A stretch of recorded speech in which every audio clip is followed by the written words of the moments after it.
سیستمی ئیمرالی سیستمی زیندانی کۆنسەی ئەوروپا و ناتۆیە.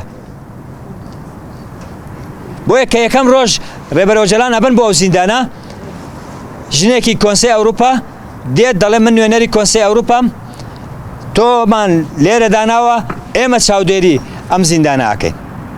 بەڵام لەم 24 ساڵەی لە ئیمرالیدا ئاگوزارێت چییە؟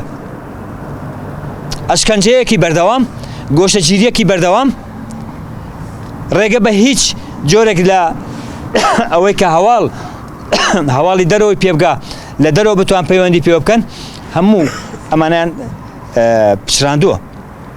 تەنانەت دەفتەر و قەڵەم و شتی تریشیان لێ وەرگرتووە. هیچ وەسیلەیەکی کە بتوانن پەیوەندیان بە دەرەوە هەبێ هەمیان نین کردووە. زیاتر لە 21 مانگیشە هیچ زانیارێک لەلایەن لەسەر ڕێبەرئاپۆ و زیندانیەکانی تری ئیمرالی نییە. لەم ماوەیەدا کۆمیتەی دژ بە ئاشکەنجەی کۆنسەی ئەوروپا واتە CPT بە حیساب چۆتە ئیمرالی. کاتێ لێیان پرسی تەنیا بە یەک دێرگوتیان دۆخیان باشە.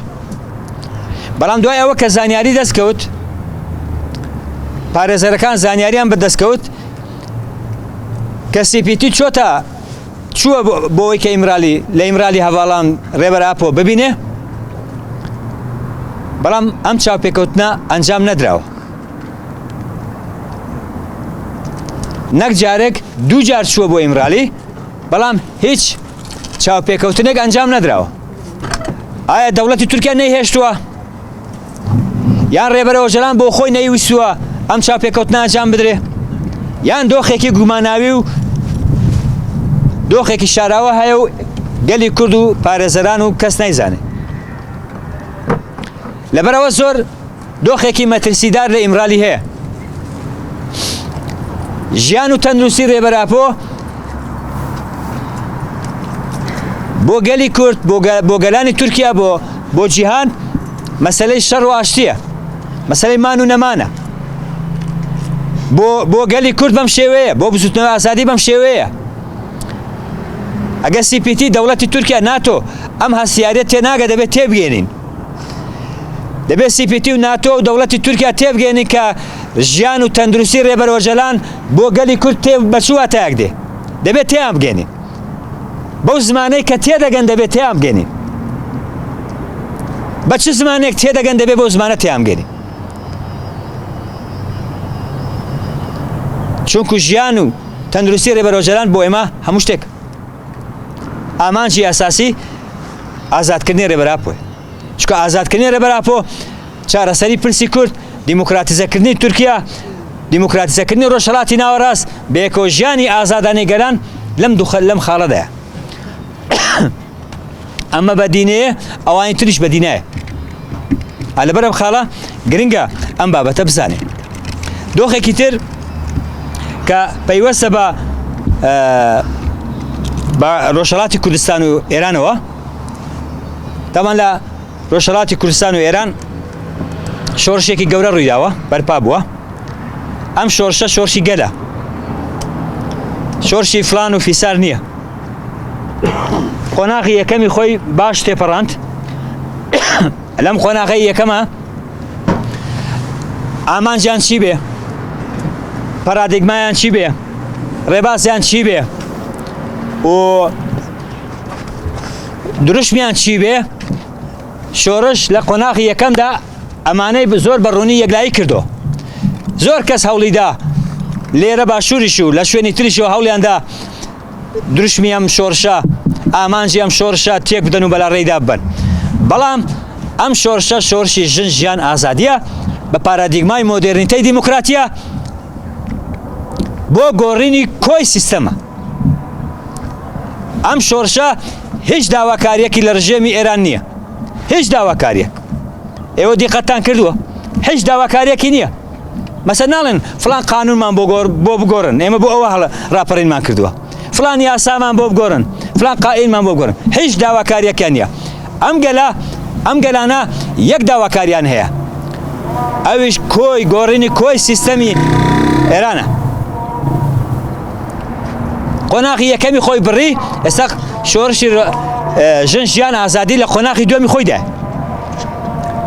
قۆناغی دووەمیش هەندێک درێژە تا دەگاتە قۆناغی سێم و سەرکەوتنی قۆناغی دووەمیش ئەوەیە کە ئەم بەرگریەی فراوان بکە سنووری شۆڕشەکە فراوانتر ببێ پێگەی خۆیان زیاتر بکەن بتوان زیاتر خەڵکی تر بەشداری پێ بکەن ئەو هێرشانێک کاکرێتە سەرم هینا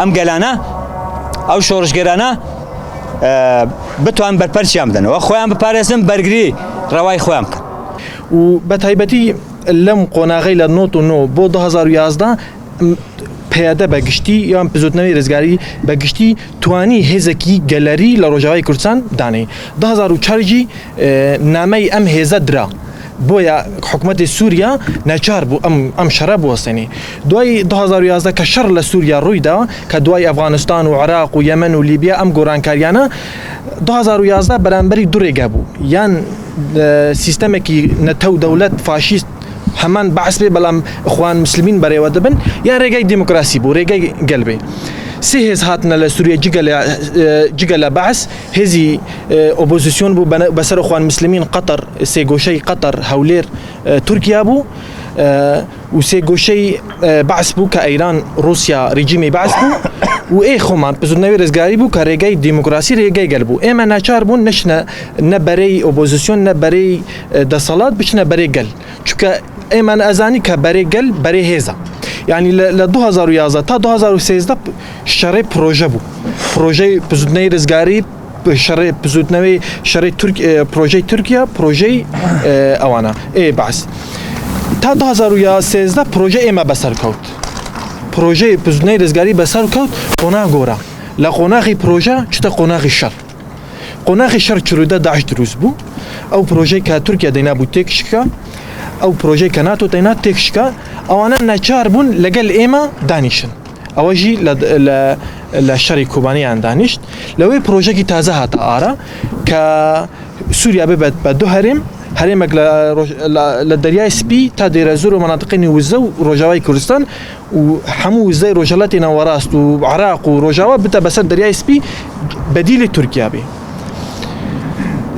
لە شەوی داگیرکردنی جەرابلس یەکەم هەنگاوی مداخلەی تورکیا بۆ سووریا جەرابلس مەسعود بەرزانی ئەو شەوە لە تورکیا بوو کە ڕێگە نەدا کە مەبەستی مەسعود بەرزانی چی بوو هەموو منظومەی پارتی لە ئەعلام و ئابووری و ئەنەکەسە و ئەم منظومەی جاش بکەی خزمەتی ئەو ئۆپراسیۆنەوە لەگەڵ تورکیا هەنگاو بە هەنگاو ئەم پرۆژە کە دانرابوو دەریا سپی بۆ ئەمە تێک بدن